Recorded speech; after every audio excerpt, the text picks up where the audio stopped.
ഇന്ന് നിങ്ങളെ പരിചയപ്പെടുത്താനായിട്ട് എൻ്റെ ലഞ്ച് പൊതിയിൽ ഒരുപാട് ആൾക്കാരൊന്നുമില്ല കേട്ടോ. ആകെയുള്ള പ്രധാനപ്പെട്ട ഒരാൾ ദാ ഇലയുടെ സൈഡിൽ അവിടെ ഇങ്ങനെ അനങ്ങാണ്ടിരിപ്പുണ്ട് കേട്ടോ. ആളെ ഞാൻ കാണിക്കാം കേട്ടോ. അതിന് മുന്നേ നമുക്ക് ആവശ്യത്തിന് ചോറെടുക്കണ്ടേ. ചോറൊക്കെ അങ്ങോട്ട് വിളമ്പിക്കൊടുത്തു. അതിലേക്ക് ഇത്തിരി മാങ്ങാച്ചാറ് വെച്ചു, ഒരു മത്തി പൊരിച്ചതും വെച്ചിട്ടുണ്ട്. ഇനി നമുക്ക് ആളെ എടുത്തങ്ങോട്ട് വെച്ചാലോ. എന്നിട്ട് വേണം വിളമ്പാനായിട്ട്. വേറെ ആരുമല്ല കേട്ടോ, നമ്മുടെ മാമ്പഴ പുളിശ്ശേരിയാണ് കേട്ടോ. ഇന്നലെ എനിക്ക് കുറച്ച് ചക്കര മാമ്പഴം കിട്ടി. നല്ല മധുരമുള്ള മാമ്പഴമായിരുന്നു കേട്ടോ. പെട്ടെന്നാണ് ഒരാഗ്രഹം വന്നത്. മാമ്പഴക്കാലം ആകുമ്പോൾ പുളിശ്ശേരി വെക്കാനും കഴിക്കാനും ഒക്കെ എല്ലാവർക്കും നല്ല കൊതിയല്ലേ. ആ കൊതി എനിക്കും ഉണ്ടായി കേട്ടോ. അങ്ങനെ നമ്മൾ ഇന്ന് രാവിലെ നല്ല അടിപൊളി മാമ്പഴ പുളിശ്ശേരി വെച്ച് കേട്ടോ.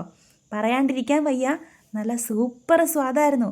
കാഴ്ചയിലുള്ളതുപോലെ തന്നെ എനിക്ക് ഒത്തിരി ഇഷ്ടമായി കേട്ടോ ഈ പുളിശ്ശേരി. എനിക്കിന്ന് വേറെ ഒന്നും വേണ്ട, ഈ ചോറിനൊപ്പം ഒഴിച്ച് കഴിക്കാനായിട്ട് ഇത് മാത്രം മതി കേട്ടോ. അപ്പോൾ ഇത്രേ ഉള്ളൂ. ടാറ്റാ.